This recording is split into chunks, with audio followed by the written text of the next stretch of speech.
Financial insights for improving your relationship with money. I'm Matt Schroeder, certified financial planner and director of financial planning at Great Point Wealth Advisors, a fee-only registered investment advisory firm with offices in Boston and Danvers, Massachusetts. Welcome to our March edition of Financial Tips for newer investors and newer planners. I'm once again joined with me, Brandon Parker, one of our advisors here at Great Point. Welcome. Thanks for having me, Matt.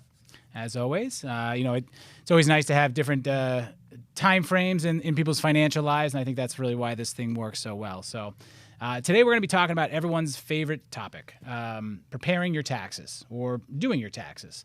It's one of those things that every single person is supposed to do. I'd like to say everyone does it, but everyone's supposed to be thinking about preparing their taxes. And especially when you're starting off in your financial path, this is one of those tasks where nobody really likes to do. And sometimes it's easier just to either try to ignore it as long as possible, or maybe let whoever's been doing it for you when you graduated college, just let them keep doing it. But we're going to talk a little bit about some tools and resources to help you better prepare for the process and how to feel more confident in what you're doing.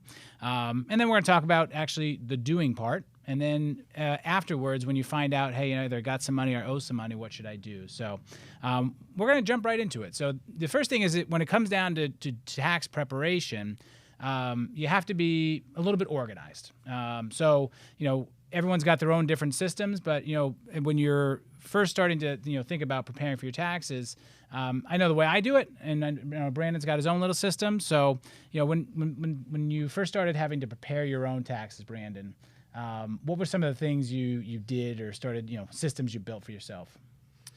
Yeah, so I personally, I always like to keep as many files digitally as I possibly can. So, when I started with a previous employer, I kind of opt out of all paper paperwork, so to speak, and try to keep it digital. So personally, I just kind of have like a Google Drive. I keep all of my different important financial files there over the course of the year. So as they're coming into me, once you get past New Year's, just put everything in that folder, and then when everything finally comes through, that's when you're good to go. So, and you were a W-2 for a number of years, so as a W-2 employee, maybe it's a little bit easier. You get a W-2 from your employer by January 31st. Maybe you have a bank statement with a little bit of interest. A healthcare form. It's pretty basic. But you also ran your own business for a couple of years. How was the prep work a lot different as you kind of had a side gig or maybe had a couple different sources of income? Yeah, it was a little different, and definitely had to be on top of where different things would be coming from, and what to expect. Frankly, if you're W-2, you pretty much just have that as your income most of the time. Sometimes you might have, as you said, like a side gig or something where you're going to be a 1099 as well. When you're running your own business, there's a variety of different places that forms might come from, and then you have to think about things like healthcare coverage and stuff like that over the course of the year. So there's an extra form for healthcare coverage and that sort of thing. So some of those different things come in at different times, and just trying to stay on top of all of the different forms that are coming in is a little bit more challenging. But that's really where I wanted to lean on trying to get things on my computer as fast as possible, because then I knew exactly where I was going to be able to find them. Yeah, and I think when you're doing your own taxes, it's just a matter of remembering where things are. So, our system is pretty basic. We have a folder on the side of our fridge, and as any piece of paper that might be tax-related comes in, I just stick it in that folder. Because some things will come in January 18th, some things won't come in until late February. And sometimes my wife opens the mail, sometimes I open the mail. So that's just our system. If anything comes that looks like taxes, it goes in that file. Some things end up not being needed. It's our real estate tax bill, which doesn't really have to be in your tax file. But that's another very simple strategy. Is have one folder somewhere on your desktop, in your drawer, wherever it is, that you're unlikely to lose those pieces of paper. Because I think a lot of the frustration of tax preparation comes to you look at you're getting ready, you finally sit down to do your taxes, and you can't find a piece of paper. And you look at your tax return from last year, which is actually a good first step in your preparation, is you look at your tax return from last year, and if you had, 3 banks that issued you a 1099, or you had, something, you had student loan interest from 2 different student loan banks, you want to make sure when you go to prepare that you have matching things that, from last year unless that account was closed or finished or got rolled over or something like that. So, you go to find all the pieces of paper, and then you go to start your returns, and you realize you're missing something, and that kind of just leads to procrastination, because you don't want to start the return and then not be able to finish it, or forget where you left off, or having to go track down those pieces of paper. So, as you're thinking about preparing to do your own taxes, trying to be as organized as possible. And if this is your first foray into doing your own taxes, just pick one of these systems. Could, like I said, it's taking a picture and scanning everything digitally to your drive or your folder, or keeping it all paper-based and just remembering where those pieces of paper were. The other thing when you're thinking about from a preparation standpoint is sometimes people will move between December 31st and April 15th. So if you know you are likely to be moving addresses, you want to be a little bit more diligent in knowing where your 1099s, your W-2s, all these papers are being sent, because you move and everything's still going to your old address, and typically the mail gets forwarded for a first month or two, but it's not always maybe at the speed that you want it to. So if you are planning on moving anywhere around the tax time, you just maybe go look at your last year's tax return, see who sent you stuff, and then just make sure you reach out to them to make sure they have the proper mailing address or your new mailing address on file, so that all the documents get to you in the right time frame. If you are running your own small business, or you are a small business owner, you're doing something on the side, having good notes of kind of where your expenses were throughout the year is important. I talk to accountants, and a lot of times the small business owner will show up in April and say, here's all my stuff. And what that basically means is all the business expenses they had for the year, they were doing no bookkeeping. They were just kind of keeping piles of receipts, and which adds time, energy, effort, frustration to both the tax preparer as well as the client. So if you are doing any type of work that's, self-employed or 1099, or, maybe you're, whatever it is, just make sure you're keeping maybe a notebook or a digital file of everything you spent that might have been business related, so you can decide if that's something I need to have for my taxes. That way you're not trying to recreate a ledger, after the fact. So the first step, like I said, is preparation. So, putting a little bit of time and effort to think about what's my system or strategy going to be. Don't just copy what your parents did. Don't, just rely on what your friend did. Try to figure out what's the best for you and how your brain works. Before we start talking about doing taxes, any other last tips or tidbits on the preparation part? No, I think that's good advice. A little bit of planning up front, a little bit of thought about how you want to organize up front is going to make your life easier when you actually sit down to go do it. Yeah. So now you've got all your stuff. You are ready to start doing your taxes. And, I get the question a lot of times is, should I do it myself or should I hire someone? My mom or dad did them for me through college. Should I just let them keep doing them? So we're going to take these one at a time. So the first is, should I do it myself? If you drive by your local library, most of them have a big sign that says tax forms now available.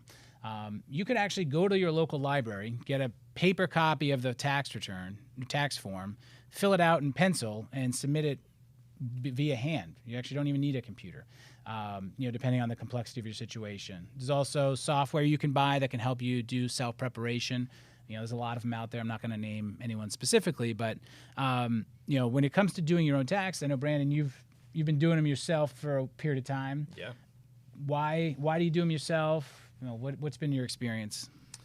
Yeah, frankly, I typically have done them myself because I'm pretty impatient. So once I get all the information I need, I kind of just sit down and get after it. And when I've been a W-2, most of the time I was getting some return, even if it's not a big one, but you get some money back. It's nice to get that back in your pocket as soon as definitely you can. Motivates you to get to For work. sure. So, historically I've used one of the software companies. I think one of the nice things, if you stick with them for a couple of years, you kind of get some repeat information that's easy, that gets held there, your personal information. You don't have to type in every single time, which is nice. Roughly what's the cost, to do it yourself when you're buying the software? Yeah, it's typically about $100. And if you add State on, I think it's another $50 on top of that. Okay. And one of the nice things is they do deduct it right from a return if you have a return, so it doesn't feel that bad. It's not coming out of your pocket, but you do still pay it, obviously. So if you owe money, you have to pay for the software and pay the government. Correct. Okay. Correct. The government always gets their share. We know that. So when you think about, complexity, did the complexity just, help in deciding whether you were doing it yourself or? Yeah, absolutely. So especially when I was primarily just a W-2, full-time employee at a company and not working a lot of other, jobs and having other income, it's pretty straightforward. So that was really a situation where I'm like, I know I can do this myself. Pretty much just, income from one source. I don't have a ton of deductions, at the point where I wasn't running a business anymore. I didn't have a mortgage, I was renting, things like that. So just was able to take the standard deduction, and with one source of income is pretty straightforward. So that was really easy. When you start to think about, okay, now we own a home, so we have mortgage interest, we have property taxes as well that we can think about deducting. So it starts to get to a point where, all right, it might make more sense to be able to itemize, and then that's where things can get a little more complicated and where you might want to start thinking about hiring somebody to help you with that. And for anyone who's not done their taxes or has not really paid that close of attention, you basically have either a standard deduction, which the federal government, to keep things simple, says, let's say if you're single, it's around $14,000. So basically, if you don't have deductible tax items of up to $14,000, you just put $14,000 or whatever the standard deduction is for that year. So if your student loan interest is deductible, but if you only have $3,000 of interest and you have no other deductions, you're not going to write $3,000 because $14,000 is more.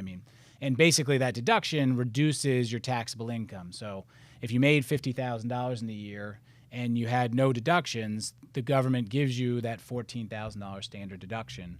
So now your taxable income is $36,000 instead of $50,000. If you have a lot of itemized deductions, mortgage interest, higher student loan debt, business expenses, things like that, you might, and they go north of that $14,000, you would itemize. And when you itemize, you have to have good records and fill out all the cells and the forms and stuff like that. But for every dollar that you itemize, it reduces your taxable income, which essentially saves you money on your tax return. So, and just to just take a step back when people ask me about taxes, there's a couple things within the tax code that are just general information that people sometimes misunderstand. And I'll hear sometimes well, if I make more money, I have to pay more tax, which is true. If you make more money, every additional dollar you make is taxed. But some people don't fully understand what the tax brackets are. Sometimes they'll hear, well, I'm in the 12% tax bracket or the 22% tax bracket or the 24% tax bracket. And the brackets are based on the total income that you have that's taxable. So the higher your income tax is, the higher your income is, the higher your rate of tax is on that last dollar. But the tax bracket is marginal, which basically means the tax bracket you're in. So let's say you're in the 24% tax bracket. You pay 24% tax on the last dollar you earned, but not necessarily on the first dollar you earned. So it's not a flat tax where if you get into the 24% tax bracket, you pay 24% across all your dollars. The first dollar you earn is, up to the deduction is not taxed at all because you have your standard deduction. And then there's a 10% tax bracket and a 12% tax bracket. So basically, we'll use basic numbers. You can go online to find the exact numbers, but let's say from $10,000 to $20,000 is the 10% tax bracket. So on that next $10,000 you earn, you would pay 10% tax or $1,000. From 20 to 40 is, say, the 22% tax bracket. So, that extra 20,000 you would pay 22% on. So the higher you go up, the last dollar is taxed at that marginal rate. But you might make $50,000 and you might owe the government $5,000. So even though you might be in the 22% marginal tax bracket, your average tax against all the dollars you earned was only 10%. So, when you're understanding, your taxes, you want to understand those two numbers. What's my marginal tax bracket? So if I earn one more dollar, what's my future tax owed? But across all my dollars, I only paid 8%, 10%, 12% tax. Knowing those two numbers might help as we get to the final section and kind of talking about what do you do after you're done with your taxes. But back to our original thought process. So Brandon's a do-it-yourselfer. I am a outsourcer. So early on in my career, my boss said, your time is more valuable doing what you're best at. And what that basically meant was stay focused on doing financial planning and working with clients, and then hire an expert to do your taxes. And for the amount of money it would cost, $400 to $1,500 or whatever your tax preparation costs based on the complexity of your situation, the dollars I would pay would save me time. So I wouldn't have to sit there and crunch the numbers and do my own taxes and forget a form or all the frustration, which might end up being 3 or 4 hours of time if it was maybe a little bit more complicated. So I would basically use that time value of money and say, okay, if I pay Joe or Jane $500 to do my taxes, and that frees up 3 hours of my time that I could put back into my work. And I was in a career where it wasn't necessarily my salary, and if I worked more, I could possibly make more money. So the time I gave myself back might actually yield more resources for myself. So, but I was one of those ones that said, I'm just going to hire someone, get it off my plate. And beyond just the time value of money, it's a stress reliever. So people get stressed around tax time for some reason. Maybe because they're nervous they might owe the government money. Even if they're going to get money back, they're nervous, did I do it right? And did I get all the money back that I was owed? So by outsourcing that, it gives me peace of mind that knowing, I have an expert doing this. Is there a chance they make a mistake? Sure. But it's probably a lot lower than I will make a mistake. And it gives me the peace of mind knowing, hey, I got them done on time. Pretty sure they did all the things right to get me the maximum refund or limit what I owe. And I had that time back in my day either to focus on my work or on my family or, things I wanted to do outside of those two things. So, as you're kind of in that early career stage and you're not making a lot of money, there's not a lot of extra money, you might be doing it yourself for a couple of years. As you're starting to think about, hey, work's getting busier, I've got travel, I've got a significant other, maybe a baby, and this time is really it's hurting my life. That might be the time where you say, hey, I'm gonna outsource this, to kind of find somebody else to do it. A couple tips if you are thinking about outsourcing it. Hiring an accountant, hiring a CPA, hiring an enrolled agent to do your taxes, do it early because I've never seen tax preparers busier than ever. They're all getting calls because some people are leaving the business. There's not a lot of people going into the business, so there's fewer people to do more tax returns, which puts stress on them. So if you call them on April 1st and say, hey, would you take me on as a new client? You're probably going to get told no, or they're going to charge you more just because you've waited to the very last minute. So if you're thinking about hiring someone, just make a decision early. Call them to get on their calendar, ideally in February if you can. Get all your stuff ready as early as possible, and then get the process done. We'll advocate this. Getting ahead of the game, especially if you're going to get a refund. You want to get your tax returns done as quickly as possible, so you're in the first of the line to get your money back from the government. The third option we talked a little bit about was letting your parents do it. So it's not uncommon. I was, all through high school, all through college, I had some part-time jobs. I made a few bucks. My dad would basically, he was doing the family taxes. He would just take my things and say, okay, sign here, you're all set. But then you graduate college and you get a real job, and sometimes you're still living at home and mom or dad's doing the family tax and say, yeah, just give me your stuff. I'll take care of it. Don't worry about it. And you're like, great, this is easy. I'm done. Which is fine. It gets the job done. But doing your taxes is one of those like, hey, it's time to grow up parts of financial life. So if you're 23, 24, you've got your first job out of college and parents have always done your taxes, this year you might say, well, okay, I'm going to do them with you. So sit next to them and actually watch how they do it so that you feel like what they're doing and why they're doing it. And then maybe next year you go out and do them on your own.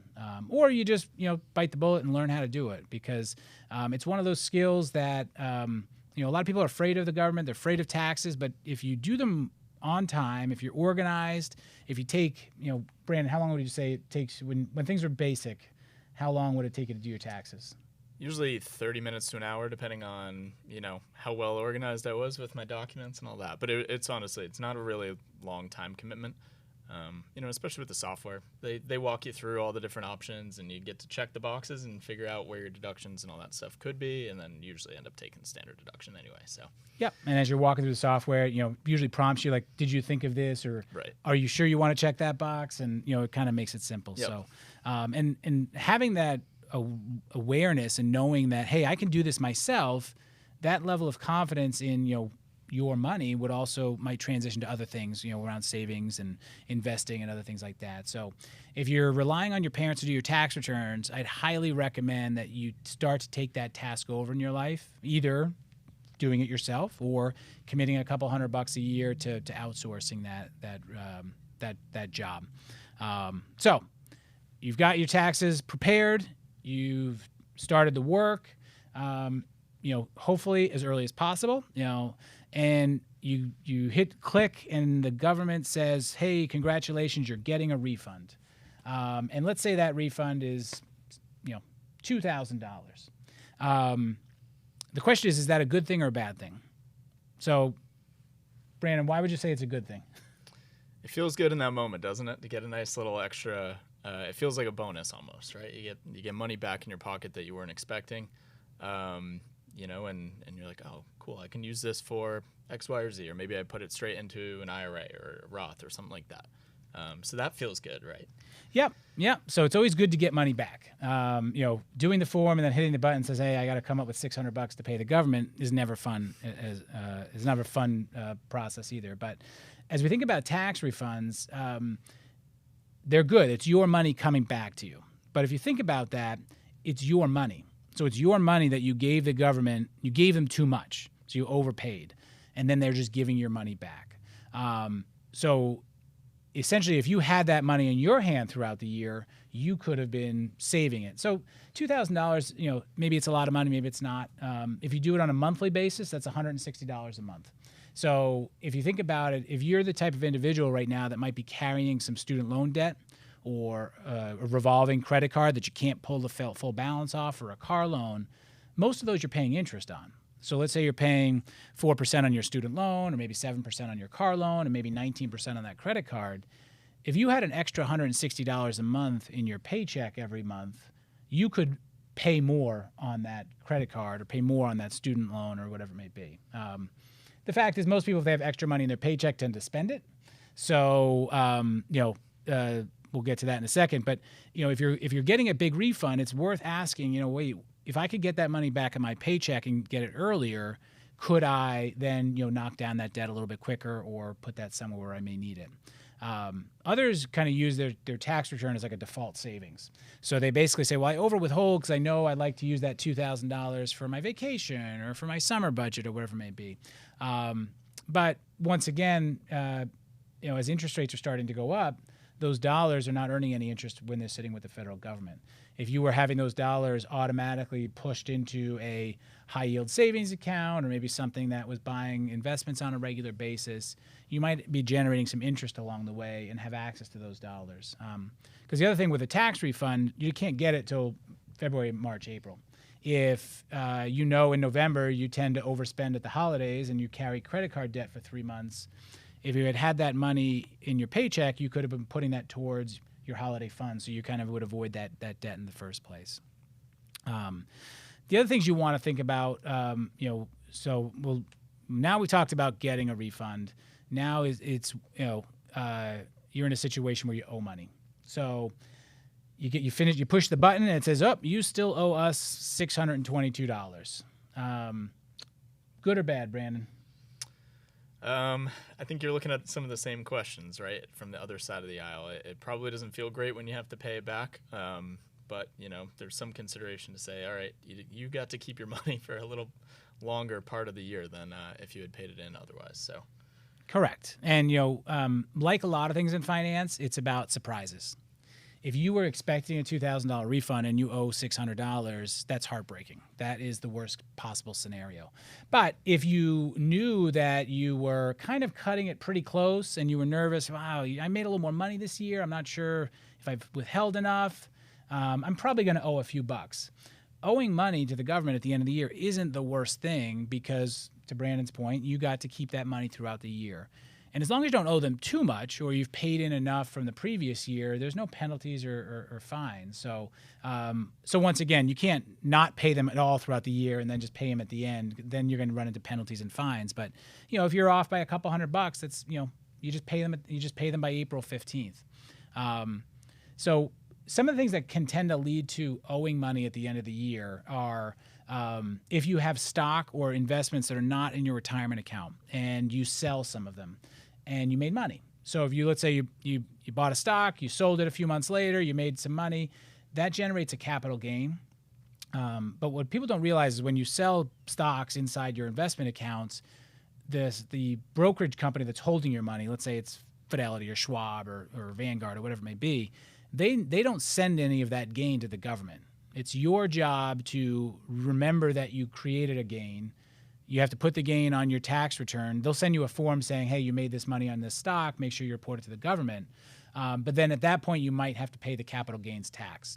So if you are an active trader, or maybe you're buying and selling various cryptocurrencies or investments or stocks, and you're generating some short-term gains, you just want to make sure that you carve off a little bit of that money to put towards the taxes when the time comes. And you can do that in one of two ways. You can just put it aside in a savings account, or you can do what's called an estimated payment to the government. So if you've made $10,000 or $15,000, that tax bill is going to get a little bigger. So you might want to just, hey, I'm going to send $1,000 to the government ahead of time so that I know I've at least it's out of sight, out of mind. I've made my payment. And if I owe a little bit more, that's fine. But stock gains and losses are definitely a factor. Job changes. Sometimes you change jobs and all of a sudden you get a pay raise, or maybe you get laid off and you're getting unemployment for a period of time or a severance. And a lot of times people don't withhold taxes from unemployment or severance just because they're like, hey, I need that money. But then they get another job right away. Maybe it's a little bit higher paying job, and now they have more income, but because they were only in that higher paying job for a little bit of the year, they didn't withhold enough taxes on all the other sources. So if you're dealing with a job change, that's definitely one of those situations where you want to be a little proactive to, just do some basic math. Say, hey, I know roughly the tax brackets. I see what I withheld on my last job. I know I didn't withhold anything out of unemployment, but it is taxable, and I should probably set aside a few extra dollars to make sure. On the flip side, if you're changing jobs and maybe making a few extra dollars less, you might have withheld a lot already in your previous job, so maybe you don't withhold as much for the rest of the calendar year that you're in. So job change is one. Like I said, there's not a right answer. It's just that's a time to ask a few extra questions to really make sure you're not surprised when April comes.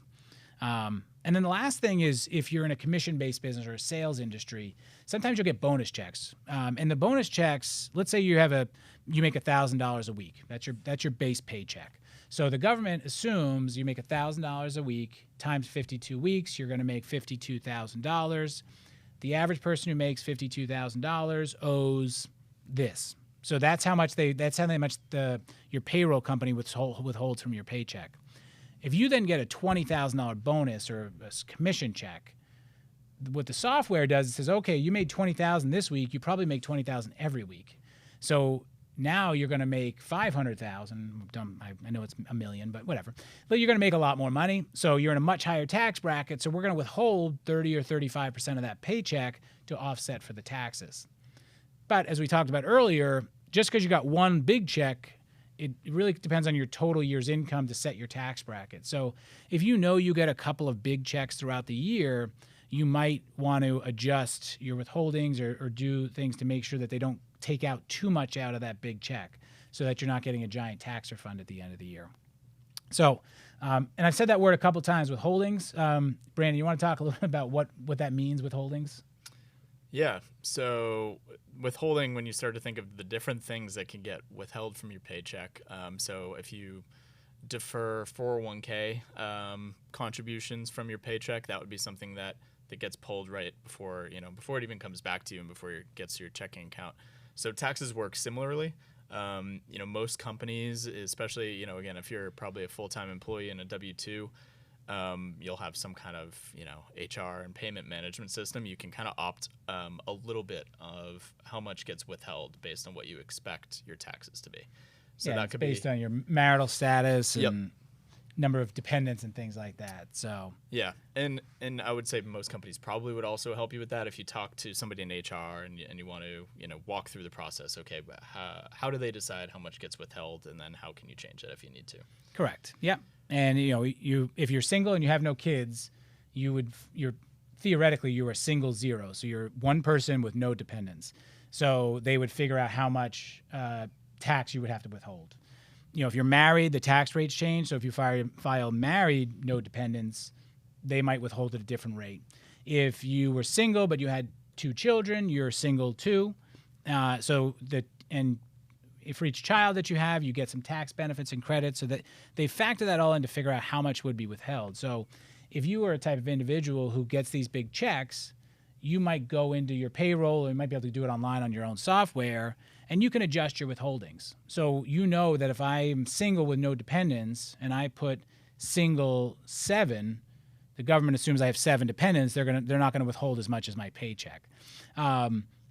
Once again, you want to work with a tax professional on this, or make sure you're 100% confident before you start adjusting your withholdings, because sometimes people will adjust them and then forgot they adjust them, and then the withholdings stay low the whole time, and then they owe a big check at the end of the year. So, if you get those 1 or 2 bonus checks, definitely become a little bit more aware of what your withholdings are, what it means, and how you can adjust them. And that way, you're trying to keep a little bit more of your money, throughout the year. So, taxes can be a scary topic. There's a lot, that can go into them, and also I think people glorify or dramatize the audit, or the tax man or tax person's coming for you, and you don't want to be on the wrong side of the IRS, which is true. You don't. If you earn money, pay your fair share of taxes, and everything works out well. It's only when people are trying to evade or do things illegally that there really should be any stress. But if you're a responsible adult, you make some money, you pay your taxes, you're doing everything in good faith, hoping you did it right. Doing your taxes is not a scary thing. It's just something you got to do every single year. So as you think about getting into tax work and tax planning for the year, you've got 2 homework assignments. The first one is gather all your stuff and try to get your taxes done by March 15th. So if you do by March 15th and you're owed money from the government, you're going to get that check back in a timely manner to use for what our next month's topic is planning your summer budget. If you hit the button by March 15th and it says you owe money, you have until April 15th, or the tax filing deadline, to pay that money.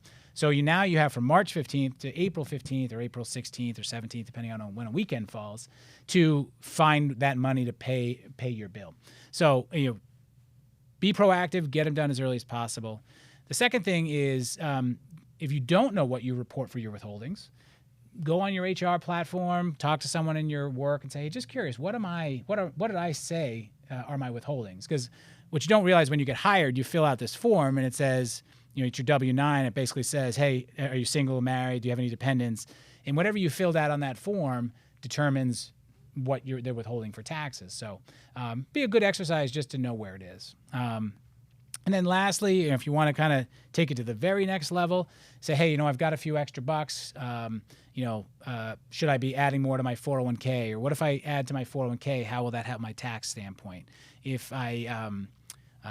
If you have not done a Roth IRA, you actually have until April 15th of the year we're in to fund your Roth IRA for 2022 if your income falls within the right threshold. So if you're thinking about taking it to the next level, go back and listen to some of our past episodes on the podcast about, is a Roth IRA right for me, or when should I increase my 401k savings? And that might have, both savings and benefits for your 2022 tax year, but also kind of looking forward and saying, hey, I want to be more proactive with savings and lowering my tax liability, or figuring out what's right for me. So moral of the story is taxes are not a scary thing if you prepare a little bit and you do them on time. So, and when it comes to, is it better to do it yourself or have somebody else do it? There's not a right answer for everyone, but there is a right choice for you. And hopefully, as we do more of these episodes, you'll start to increase the confidence that you have in, your decisions with money, and that, looking out for the future, that this doesn't have to be an intimidating process, just a learning process, and something that you'll get better with year over year. So Thanks for being here, Brandon. As always, thanks for sitting next to me and helping, giving a different perspective on the financial age ranges that we have. I know we don't look that much different, but until next time, thank you. Now, I hope you can apply some of what you heard today to improve your relationship with money. And thanks again for listening. Until next time, on Great Points with Matt Schroeder. Great Points is hosted by Matt Schroeder. Great Point Wealth Advisors is a registered investment advisory firm regulated by the Securities and Exchange Commission in accordance and compliance with the securities laws and regulations. Great Point Wealth Advisors does not render or offer to render personalized investment or tax advice through Great Points. The information provided is for informational purposes only and does not constitute financial, tax, investment, or